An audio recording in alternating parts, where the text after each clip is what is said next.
So hello everyone and welcome to civil engineering funda. कल हमने questions की कुछ प्रैक्टिस की थी जिसका आंसर्स जो है आपको कमेंट बॉक्स में देना है। बस म्यू की वैल्यू फाइंड करनी है, सब कुछ मैंने ऑलरेडी बता दिया था उसमें, ठीक है। तो आज जो हम बेसिकली स्टार्ट करने वाले हैं वो effect of temperature and pressure on viscosity क्या पढ़ने वाला ये। देखो विस्कोसिटी मैंने स्टार्टिंग में कहा था कि थोड़ा वास्ट टॉपिक है, तो आप इसको ध्यान से पढ़ेंगे क्योंकि इससे क्वेश्चंस भी ज़्यादातर आते हैं। कुछ लोग कह रहे थे कमेंट में कि सर कन्वेंशनल क्वेश्चंस क्यों करा रहे हैं, वो तो यूपीपीएससी में आने वाला नहीं है। तो सिंपल सी बात है कि मैं यूपीपीएससी को फोकस करके नहीं चल रहा हूँ, ठीक है। यूपीपीएससी के बाद भी बहुत सारे ऐसे एग्जाम्स हैं जिसमें आपको ये क्वेश्चंस जो इंपॉर्टेंट है, इसलिए क्वेश्चंस के अलग क्लासेस हैं। अगर आपको उसको देखना है तो देखिए, वरना आप उसको स्किप कर सकते हैं। वो क्वेश्चंस जो हैं ईएससी में आए हुए होंगे, ठीक है, गेट के क्वेश्चंस होंगे। तो इस टाइप के क्वेश्चन सीरीज अगर आप तैयारी कर रहे हो तो ढंग से कर लो फिर, है ना। ईएससी गेट्स पीएसयूज में पूछे हुए क्वेश्चंस हैं, कन्वेंशनल क्वेश्चंस भी कराएंगे यहाँ पे हम, और साथ साथ आपका ये भी चलेगा, मतलब ऑब्जेक्टिव भी चलेगा। तो ऑब्जेक्टिव की एक अलग से क्लास पूरी की पूरी, जैसे चैप्टर ये ख़त्म हो जाता है, ठीक है, फर्स्ट चैप्टर, तो उसके बाद पूरी की पूरी ऑब्जेक्टिव की एक क्लास रख देंगे, उसमें सिर्फ ऑब्जेक्टिव डिस्कस करेंगे। इसमें 2 क्वेश्चन इससे रिलेटेड थे, वो मैंने करा दिया आपको। अभी और आगे जाएंगे तो और क्वेश्चंस आएंगे, तो उसका एक अलग सीरीज़ बना देंगे, ठीक है। तो आइए फोकस करते हैं। पहले effect of temperature on viscosity. Temperature का इफेक्ट क्या पड़ता है विस्कोसिटी पे, ठीक है। Effect of temperature on viscosity, ठीक है। तो देखिए एक ही बात यहीं पे कर लेते हैं हम। एक कॉलम बनाते हैं लिक्विड पे क्या इफेक्ट पड़ता है, यहाँ पे गैस का देख लेंगे, गैस पे क्या इफेक्ट पड़ता है, ठीक है। ओके, तो स्टार्ट करते हैं। एक चीज़ और, आपको पता है लिक्विड में भी दो विस्कोसिटी होंगी। पहली विस्कोसिटी क्या होती है, म्यू, जिसको हम क्या बोलते हैं, डायनामिक विस्कोसिटी, और दूसरा हो गया आपका न्यू, जिसको बोलते हैं काइनेमेटिक विस्कोसिटी, ठीक है। सेम इसी तरह गैस में भी होंगी म्यू, डायनामिक विस्कोसिटी, और ये हो जाएगा आपका न्यू काइनेमेटिक। दोनों पे ये देख लेते हैं कि दोनों पे क्या असर पड़ने वाला है, काइनेमेटिक विस्कोसिटी, ठीक है। चलो सबसे पहले बात करते हैं म्यू की, टेम्परेचर का ए पे, इस पर टेम्परेचर की क्या इफेक्ट पड़ेगी। अब ये मुझे आप बताओ कि म्यू जो होता है किसकी वजह से होता है, लिक्विड में कोहेशन की वजह से होता है कि नहीं होता है। म्यू होता है हमारा कोहेशन की वजह से।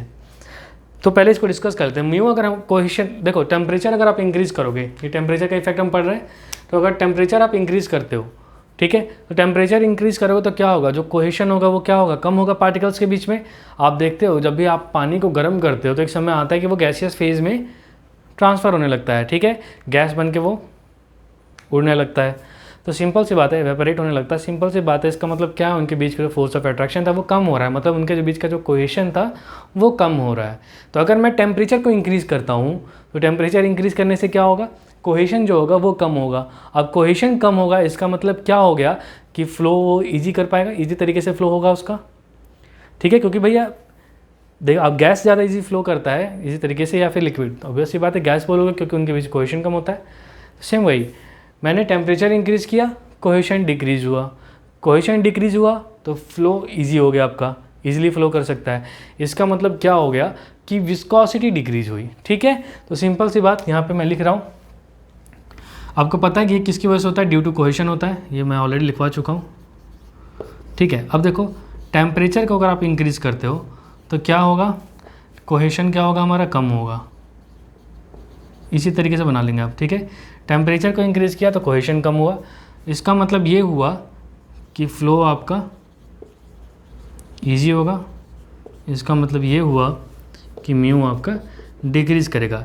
और अल्टीमेटली अगर मैं बात करूं तो टेम्परेचर इंक्रीज़ करने से क्या होगा, टेम्परेचर को इंक्रीज़ करने से विस्कोसिटी क्या होती है, डिक्रीज़ होती है। ये पॉइंट नोट कर लेना। कौन सी विस्कोसिटी की बात हुई थी यहाँ पे, डायनामिक विस्कोसिटी ऑफ लिक्विड, ठीक है, डायनामिक विस्कोसिटी ऑफ लिक्विड। अब गैस की जो होती है डायनामिक विस्कोसिटी, ये क्यों होती है, ये भी होती है, तो अब ये होती है ड्यू टू रैंडमनेस, ये मैंने पढ़ा दिया था, ड्यू टू रैंडमनेस,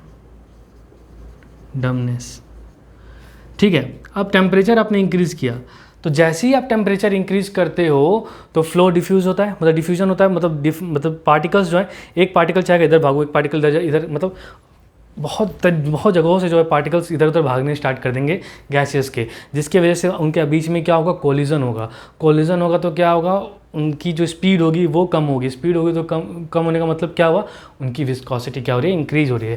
तो यहाँ पे टेम्परेचर इंक्रीज करने की वजह से क्या होगा, रैंडमनेस इंक्रीज होगा, रैंडमनेस इंक्रीज होने का मतलब क्या हो गया तुम्हारा, कि म्यू भी आपका इंक्रीज होगा, विस्कोसिटी यहाँ पे इंक्रीज करेगी। ठीक है, आई होप कि आपको समझ में आ गया कि म्यू ऑफ यानी dynamic viscosity of liquid decreases when temperature increases and dynamic viscosity of gas increases when temperature increases. ठीक है, डायरेक्टली प्रोपोर्शनल होता है, ये इनवर्सली हो गया। नेक्स्ट बात करते हैं हम काइनेमेटिक विस्कोसिटी ऑफ लिक्विड की। ठीक है, तो काइनेमेटिक विस्कोसिटी ऑफ लिक्विड क्या होता है हमारा, हमने पढ़ा था कि म्यू इक्वल टू होता है म्यू बाई रो। मैंने स्टार्टिंग में बताया था कि रो का सिग्निफिकेंट इफेक्ट नहीं होता है, निग्लिजिबल इफेक्ट होता है किसके ऊपर बताया था मैंने, विस्कोसिटी के ऊपर। ठीक है ना, डेंसिटी का कोई ज़्यादा बड़ा इफेक्ट नहीं होता है, ऑलरेडी मैं बता चुका हूँ, नहीं समझ में आता पीछे वाले लेक्चर्स पढ़ लीजिएगा। ठीक है, तो बात करते हैं इसमें क्या होता है कि म्यू डिक्रीज़ होता है, टेम्परेचर जब इंक्रीज़ करोगे आप तो म्यू क्या होगा, डिक्रीज़ होगा। हालांकि विस्कोसिटी भी, ये भी रो भी आपका डिक्रीज़ करता है टेम्परेचर जब इंक्रीज़ करता है, लेकिन इसका सिग्निफिकेंट इफेक्ट नहीं होता, इसलिए हम इसको देखेंगे, ये ज़्यादा डिक्रीज़ होता है। ठीक है ना, तो जब ये डिक्रीज़ हो रहा है तो ऑब्वियस सी बात है ये भी क्या होगा, डिक्रीज़ ही होगा। ठीक है, तो आपको ये पता होना चाहिए कि जब भी आप टेम्परेचर इंक्रीज़ करते हो तो म्यू डिक्रीज़ होगा, मतलब डायनामिक विस्कोसिटी डिक्रीज़ होगा, इसका मतलब न्यू भी आपका क्या होगा, डिक्रीज़ होगा। ठीक है, ये भी आपको रखना है कि दोनों इसमें डिक्रीज़ ही होते हैं। तो लाइन ये बनती है कि when dynamic viscosity and kinematic viscosity of liquid increases due to increase in temperature. ठीक है, अब बात करते हैं गैसियस फेज में काइनेटिक गैस की काइनेमेटिक विस्कोसिटी की। ठीक है, जब आपने टेम्परेचर इंक्रीज़ किया यहाँ पे तो क्या होगा, देखो ये जो होता है ना, ऑब्वियस सी बात है ये भी म्यू बाई रो ही होगा, तो इसका भी म्यू इंक्रीज़ करेगा, है ना। म्यू इंक्रीज़ किया तो क्या होगा, म्यू इंक्रीज़ करने की वजह से जो आपका रो ऑफ गैस है वो भी क्या होगा, इसमें देखो म्यू इंक्रीज़ किया, डेंसिटी भी यहाँ पे इंक्रीज़ होगी, रो ऑफ गैस भी क्या होता है, इंक्रीज़ होता है। ठीक है, अब डेंसिटी इंक्रीज़ होगा तो इसके वे भी ऑब्वियस सी बात है, सेम वही चीज़ लिखोगी, डेंसिटी का कम इफेक्ट पड़ता है ना, डेंसिटी से हमें कोई मतलब नहीं होता, इसको देखेंगे, यानी काइनेमेटिक विस्कोसिटी देखो, म्यू इंक्रीज़ हो रहा है, रो भी इंक्रीज़ हो रहा है, राइट, म्यू भी इंक्रीज़ कर रहा है, सॉरी रो तो डिक्रीज़ करेगा, रो डिक्रीज़ कर रहा है डेंसिटी। ठीक है, म्यू इंक्रीज़ कर रहा है, डेंसिटी डिक्रीज़ कर रहा है, लेकिन एक चीज़ यहाँ पे आपको ध्यान रखना है कि यहाँ पे जो गैस की डेंसिटी होगी, मैंने यहाँ पे ये चीज़ देखो, यहाँ पे जो है म्यू सिग्निफिकेंट ज़्यादा डिक्रीज़ कर रहा था, लेकिन अब यहाँ पे उल्टा हो जाएगा, यहाँ पे रो जो होगा वो ज़्यादा डिक्रीज़ करेगा। तो अब यहाँ पे रो का जो रोल होता है ना वो सिग्निफिकेंट हो जाता है। ये हम जब पढ़ेंगे एडियाबैटिक में कि PV इक्वल टू होता है आपका nRT, ये आपने पढ़ा होगा, है ना, जहाँ पे n आपका क्या होता है, नंबर ऑफ मोल्स होता है वहाँ पे। ठीक है, और n होता है आपका नंबर ऑफ मोल्स, मतलब गिवन मास अपन मॉलिकुलर मास से हम निकालते हैं इसको, ये भी आपको पता होगा। ठीक है, तो मैंने यहाँ से बताया PV इक्वल टू होता है nRT, PV इक्वल टू होता है nRT को मैं ऐसे भी लिख सकता हूँ RT। ठीक है, अब मैंने कहा कि टेम्परेचर मैं इंक्रीज़ करूँ, तो टेम्परेचर इंक्रीज करने से क्या होगा, देखो इसको मैं ऐसे भी लिख सकता हूँ, ये V नीचे आएगा, तो P equal to M by V small m R into T, ये कैपिटल M है। M बाई V को मैं क्या लिख सकता हूँ, रो लिख सकता हूँ, रो RT। इस T को अगर इधर P के नीचे लेके आऊँ तो अगर मैं T और यहाँ से देखोगे तो रो जो होगा आपका टेम्परेचर का क्या हो जाएगा, इन्वर्सली प्रोपोर्शनल हो जाएगा, नहीं हो जाएगा, आपने पढ़ा होगा P equal to rho R dash T, इसी को बोलते हैं। अब यहाँ से देखो टेम्परेचर अगर मैं इंक्रीज़ करता हूँ तो रो तुम्हारा क्या होगा, डिक्रीज़ करेगा, क्योंकि इसके नीचे लेके आते हो तो।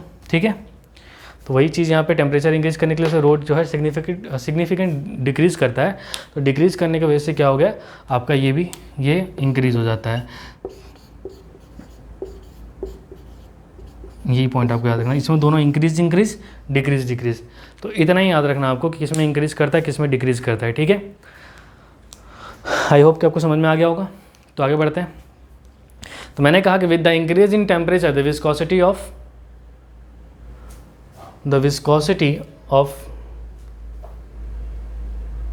Water, the viscosity of liquid decreases, ठीक है।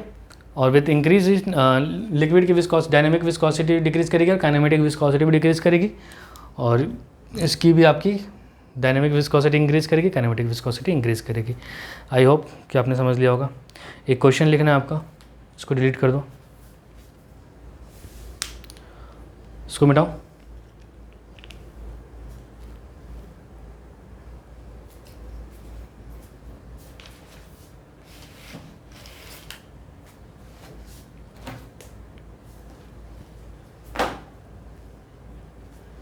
हाँ से मिटाना पड़ेगा।